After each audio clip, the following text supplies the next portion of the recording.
So David writes, and he understands what God has done for him, protected him, provided for him. And so David says, God, I will thank you. But if you look at the text again, the text also says, not only will I thank him, but I will make music. Anybody see that in the text?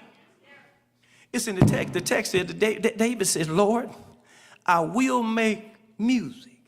In other words, you will take the harp, the flute, and David says, I'll make some music and I can sing Zion songs. But watch this here. We had worship in here this morning. I don't know if Brother Payne looking for a raise. He hadn't said he wanted a raise, but he's just starting to act ugly here this last month. He been acting ugly, y'all hear me? And I'm thanking God for Brother Payne, because y'all watch this here. Everybody, every church in Saginaw does not have an Alden Payne.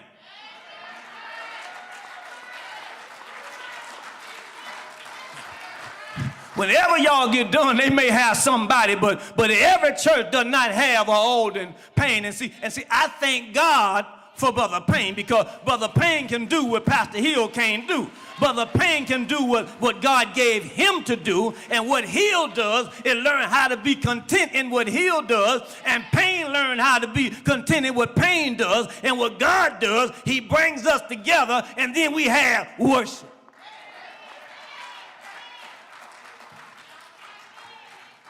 See, the problem with us sometimes is that you get mad because your buggy don't ride like somebody else's. But God has given all of us a different gift and a different talent, and God says what you all are to do is, why don't you just bring them all together? So he says, man, I make music, and the reason I'm going to make some music is because God loves the sound of music. The angels sing music. They play instruments.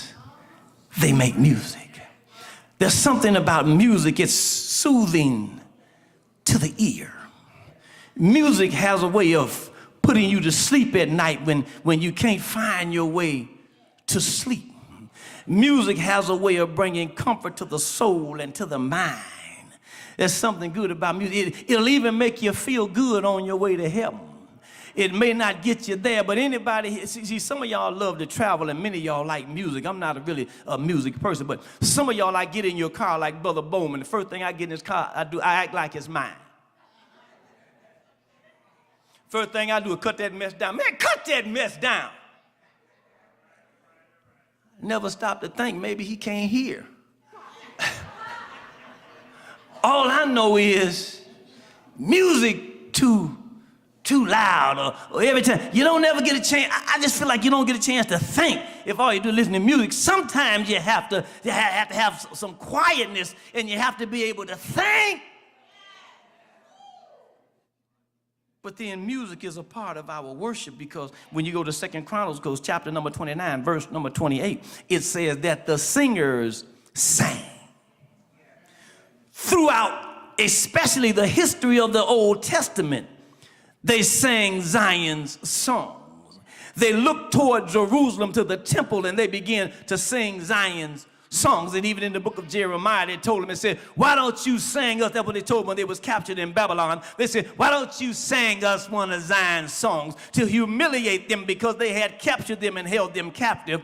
And believe it or not, Israel began to sing one of Zion's songs. And the only thing that I'm trying to tell somebody here today is that you ought to have a song in your heart.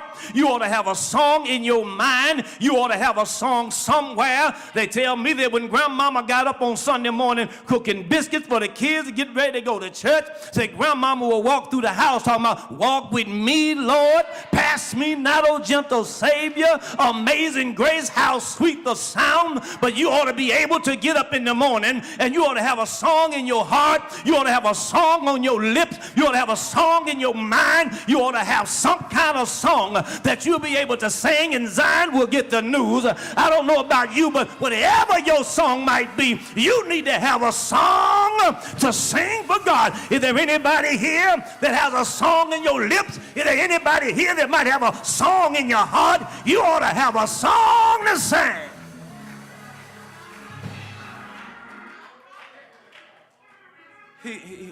It's here in the text. I sing, and there's a purpose in my worship. That's why I sing. The purpose is that number one, singing to God and understanding the lyrics of the song is intellectual. The song, the lyrics in the song has a meaning. Watch this, watch this. Intellectual simply means that since you can relate one to the other. Intellectual. It's a process, it's an educational process. That's what he says here, that singing is intellectual. It's the lyrics that's in the song that make the song. The problem that we have is that many of you all don't even understand the songs. You're too busy with the beat because you still want to rock, and if you're not careful, you're doing the same rock you did before you got saved. Y'all watch your rocks from now on, all right? Some of y'all still rocking like you did at Jay's.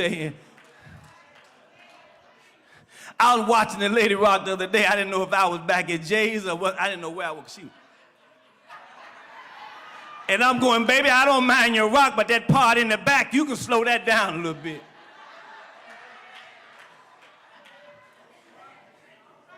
She had way too much pumping going on back there.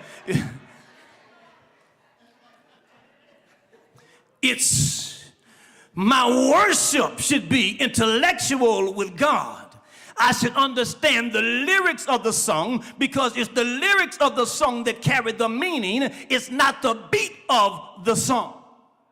Amazing grace, how sweet the sound that saved a wretch like me. I once was lost, but now I'm found. Anybody got it by now? It's the lyrics that makes the difference. I was lost, but God found me, and I thank God that I'm still not lost. It's the lyrics, not the beat. So not only is my worship intellectual, but my worship is also spiritual. What makes my worship spiritual is because I have to have a divine connection with divinity. Y'all getting quiet on me now. In other words, I've got to make a divine connection with God. Worship is meaningless if you're doing it for show. It's meaningless.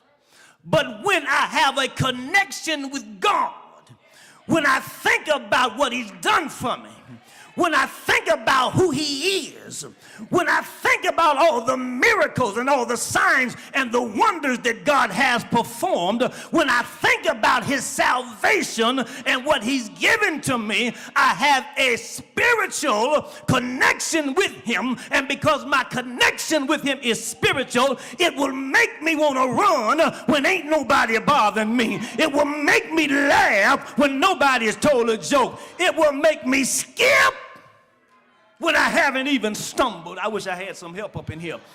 When my connection is spiritual, it's because I have an intimate relationship with God and I know who He is and He knows who I am.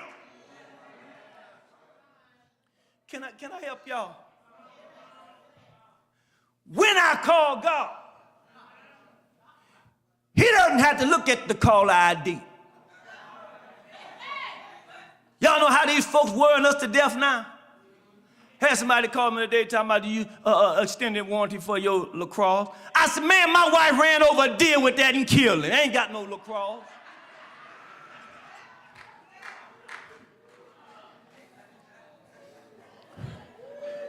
One joker called my house talking about what all he could do about my student loan. Man, I can't spell the, I'm so old. I ain't going to no school.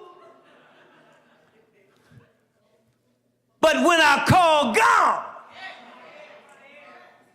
because He is well acquainted with me, because God and I talk all the time. My mama was all messed up. Poor lady.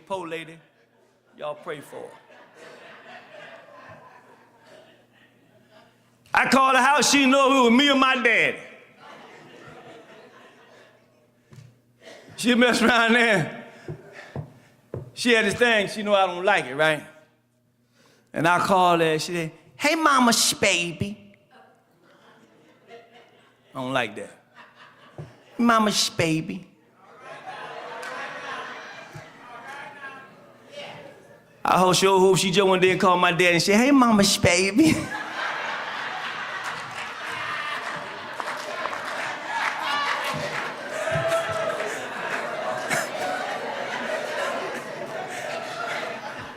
Y'all know I got to pay for that noise.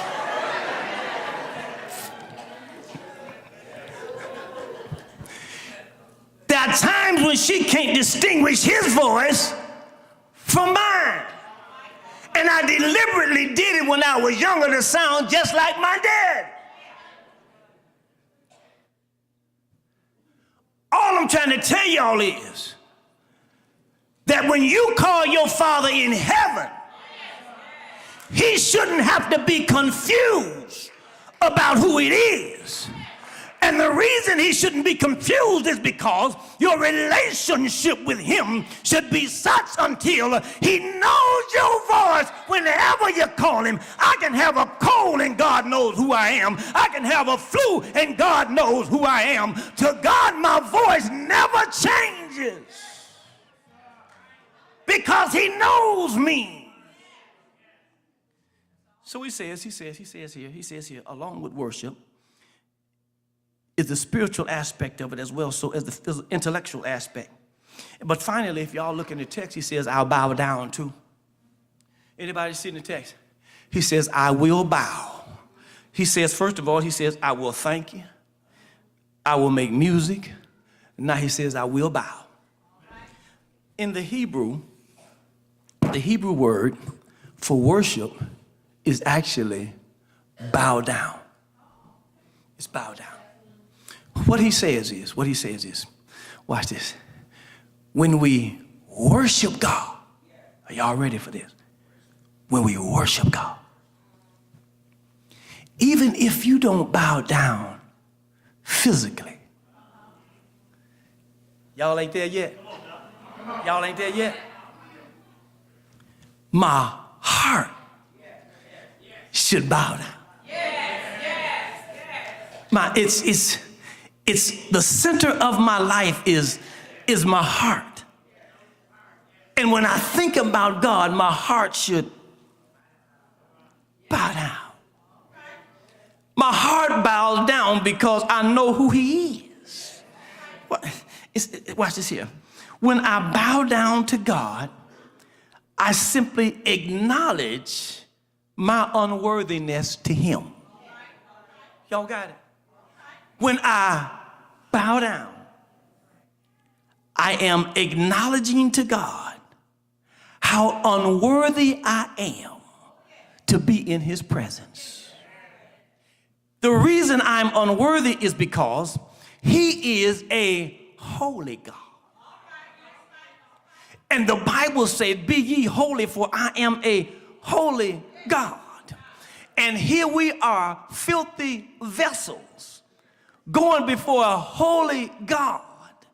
You need to learn how to bow down before you come into the presence of God. How dare you walk into the sanctuary and not humble yourselves and bow down? I shared this morning. We have a prayer room. I specifically had the prayer room designed for one reason. Because before the choir, the praise team, even think about coming out here. Y'all get this, praise team, choir members, y'all get this. It's there to go in and bow down. First rule I gave Sister Jones was this. I want y'all to get this. Everybody walking in that praise room, I want y'all to get this now. Because you don't want to make Pastor upset. You don't get me upset. Thank you.